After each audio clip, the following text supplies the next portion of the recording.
Alright guys, and welcome to Bomb Anime. It's your girl Ruka and Big Boy Summer here, bringing you another episode of I'm Standing on a Million Lives. You know what it is, let's get right into it.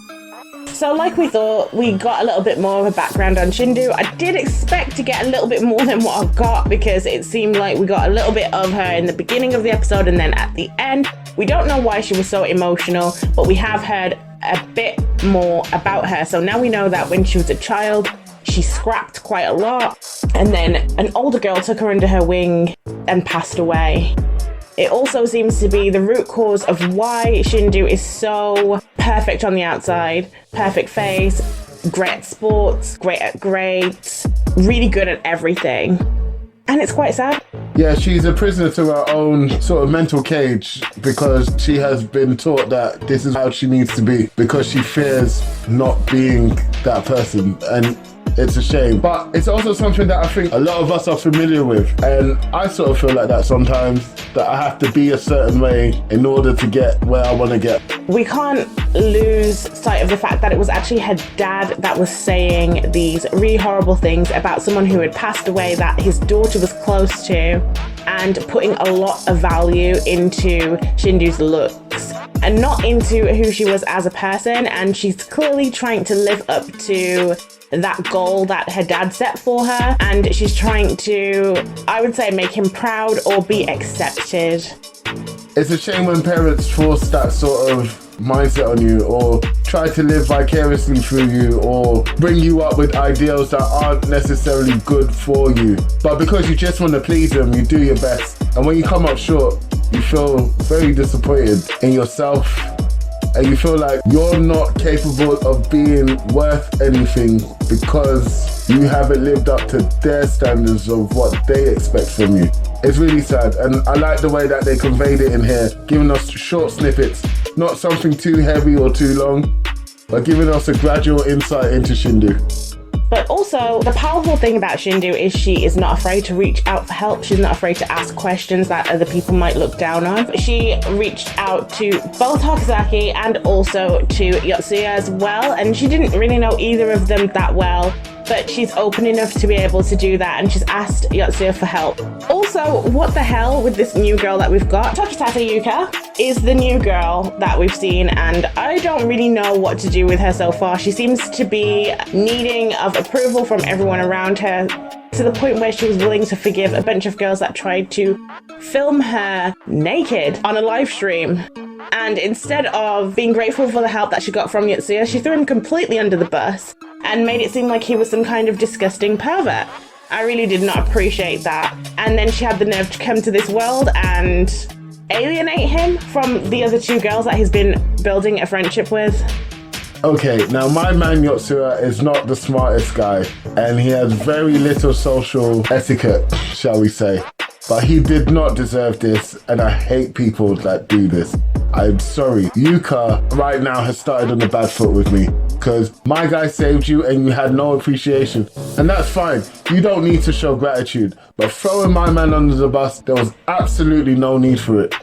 Because at the end of the day, you're trying to please people who are spitting on you, bruv. That makes no sense. So you started on a bad foot with me, you better get better, and if you don't, I will rip you every single episode. Seriously, and we can't forget that this is high school. People love to say that high school is the best years of your life, but for a lot of people, high school can be the worst. High school can be a place of the meanest, nastiest treatment that you can receive from other people, because you are stuck in this bowl and that's your whole world. Labeling someone who is a quiet person, who doesn't talk to that many people, isn't involved in clubs, which is very big in Japanese culture. Paying a lot of attention to your education is very big in Japanese culture. So he's already going against the grain, and then you're going to add this pervert label to him. Come on, this is just really unacceptable, and she has started off on the wrong foot with me as well, because she's doing it to save herself, but it's not really saving herself at all. Now, I get why Shindu was understanding, because she's Shindu, innit? She's not the worst character. She's actually really nice as a character, and I get it. I get why she was understanding, because at the end of the day, she's correct. You're going to be with them for a long time. And so therefore you need to find some way of getting along. But I'm not here for enabling that kind of toxic behavior. So I'm sorry, she can miss me with that. I think that Shindu is paying forward what she received when she was younger from this older sister figure. And she's doing the same, the way that she reaches out to others. She said she always stops bullying when she sees it, and I believe that for her character. I do see her doing that. And she's strong enough to stand in her conviction and say, do you know what, if one of my friends doesn't like this, then they're clearly not a friend. I do think that she's reaching out to Yuka and basically trying to show her gently another way of being. You can't just change the way someone is overnight, especially a wilting flower like Yuka who believes in what others think of her.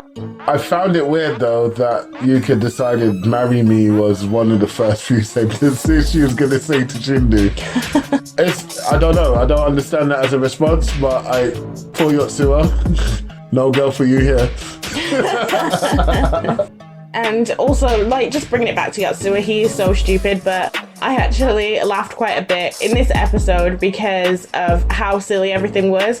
He thought everything in his own head. He didn't ask any questions in that bathroom scenario. I mean, come on, you don't know what was happening. Maybe they were bullying her, but maybe they weren't. Maybe you just don't know what was going on, and he didn't pause. He just went around breaking everyone's phones, madness. And why did he think that breaking their phones was going to stop any videos or pictures? He must know that there's a cloud. He must know that there's so many different ways that you can send and save footage, and that just breaking their phones didn't make it safe. And he must have thought, with the Japanese conviction rate, that he may go to jail for this. I like the way you said maybe they're doing something else where you didn't really have any idea what else it could be. Well, yeah. Okay, that's cool. Yotsuya is not the brightest bulb. He's got a good heart. He's a good egg. He's genuine. I want to talk about the quest that they've got, because that quest is a bit weird. 40 days to do 5% of the map. What were you saying about it? I was saying that the map must be huge for 5% of it to take them 40 days to cover. I know it's not lost on me that they're all on foot and they don't actually have any mounts or anything like that, but still, 40 days to cover 5% of the map. My gosh, how big is this map? And fighting that centipede, Yotsuya, he really showed his own. I like the fact that we're seeing him exercising, seeing him getting stronger, seeing him trying to become a better person. Yeah. Even wasting his time with that game that the girls suggested that he plays in order to have better social skills. Yeah. He's doing his best to improve himself. He just has no direction in life. He doesn't know where he wants to go, but he does know that he needs to be better than he is. And I like that. That's a good part of the coming of age story for me. What I feel like with Yotsuya is that as soon as he moved, he gave up on himself completely. He didn't speak to others. He didn't try to interact with others.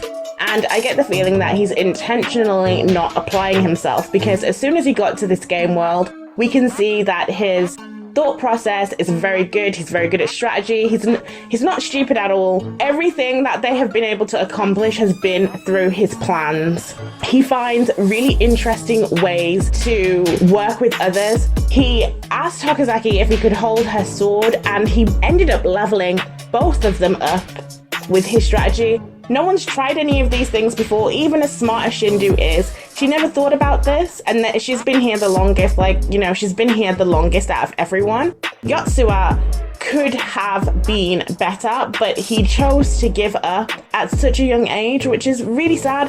They said 6th grade, right? I don't know. It sounded young. Why do we do this to us? I don't. Why do you, come on. Okay. Cool. It sounded young. It did. So, I'm thinking primary school, he transferred. Our primary. Okay, whatever. He sounded young. He chose not to apply himself and be as good as he could be. He's in this new world, he's weight training. In his normal world, he's now going on runs. And he even was talking about how different it felt to run on the pavement versus the hills that he's clearly doing the same thing in the other world as well. and he's also thinking of new ways to use his powers. He's the only one leveling up in any significant way. He went up 2 levels fighting these centipedes, whereas everybody else just sort of stood in the background and let him get on with it. He's my favorite. They also listen to him. They do. He's very good at leading people, and they trust him. They're a good team. Yeah, I could do without the Yuka, but that's because I've shown some animosity to her at the moment. So maybe she'll change, but I don't think she'll change for a while, so I can hate on her for a bit. Well, we've got 40 days with these characters before they complete this mission and find a new member. Up to 40 days. So let's just see where it goes. Let us know what you think in the comments, and don't forget to like, subscribe, and share. Also, we will be letting you know who won the giveaway later on today. If you haven't, too late. Sorry, you missed the boat, but catch us in the next one. Peace.